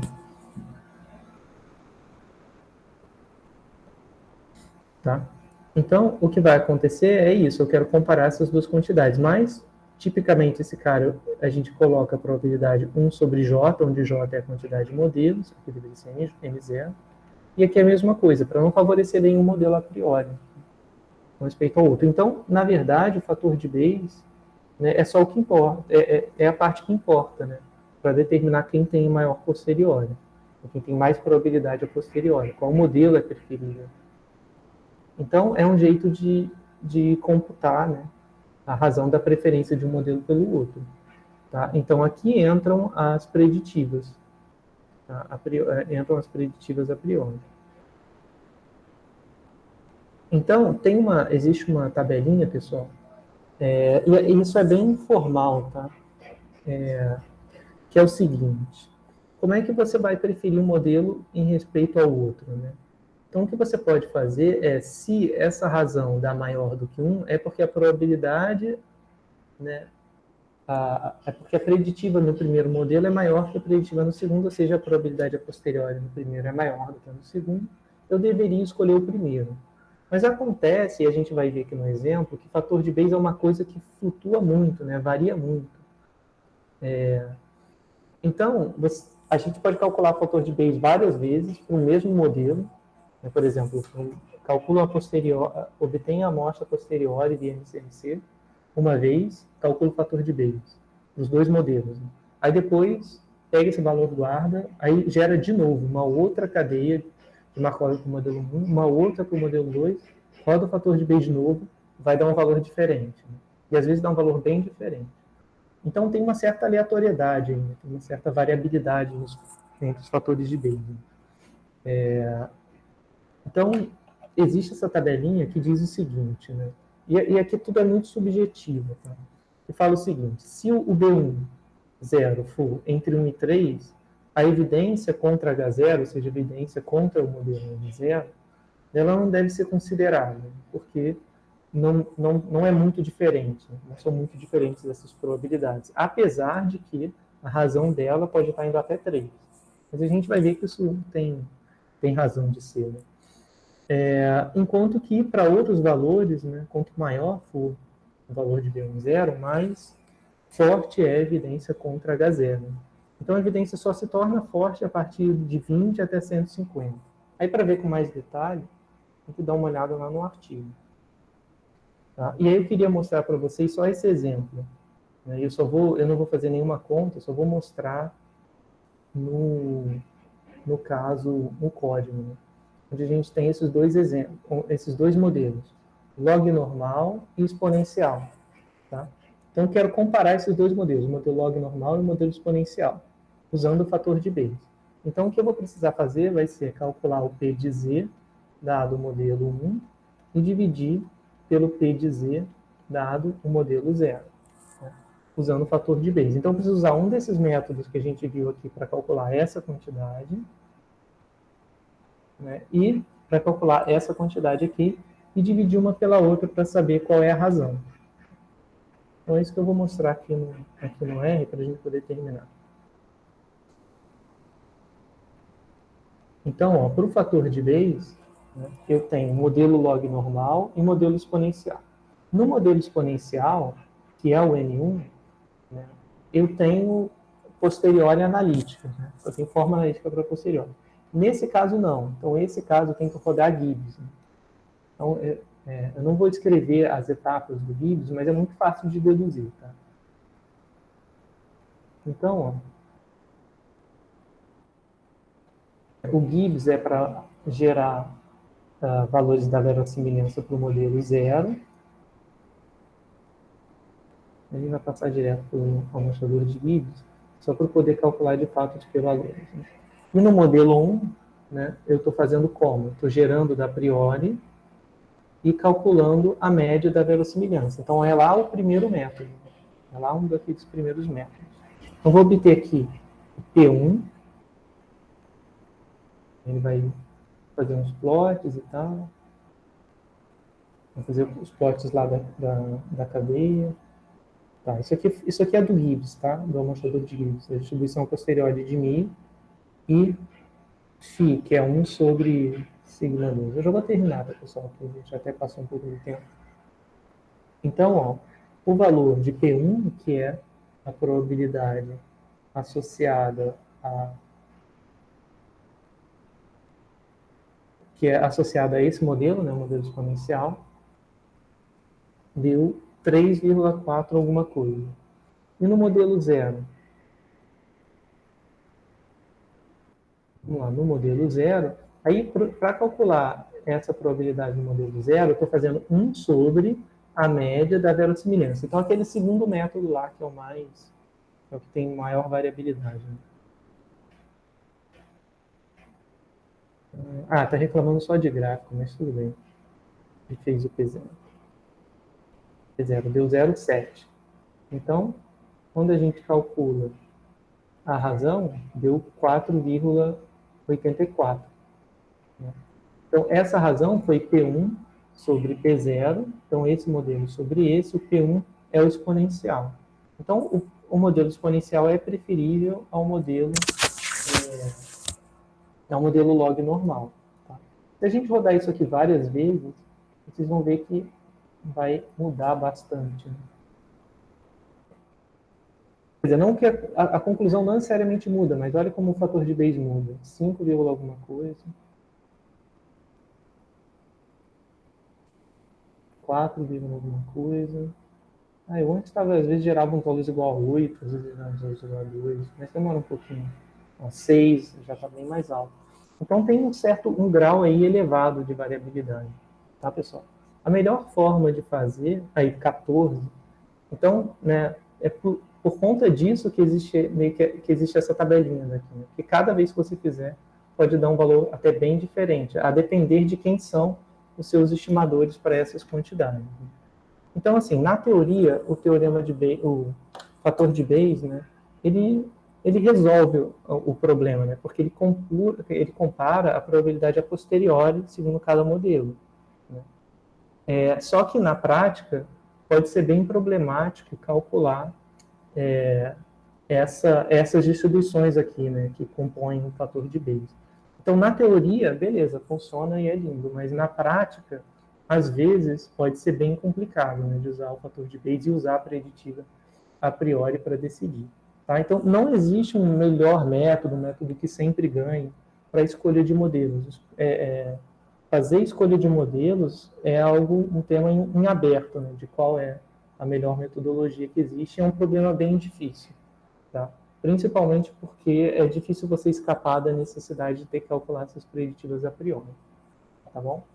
Então, pessoal, é isso. A gente viu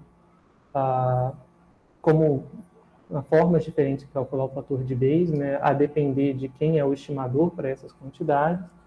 E, bom, existe bastante aleatoriedade associada e o fato, né, o porquê disso, né, basicamente se deve ao fato de a gente estar trabalhando com essa integral, que é uma integral bem complicada de avaliar numericamente, né, em muitos casos, né, porque você está gerando a priori e olhando para a verossimilhança.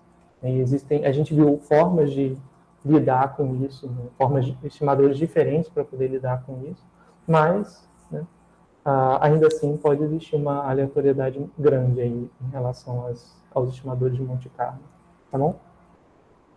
Bom, pessoal, para a aula de hoje era isso. Desculpa que eu já acabei passando do tempo. Então, só vou salvar essas coisas e a gente se vê, então, na semana que vem. Vou parar aqui a gravação.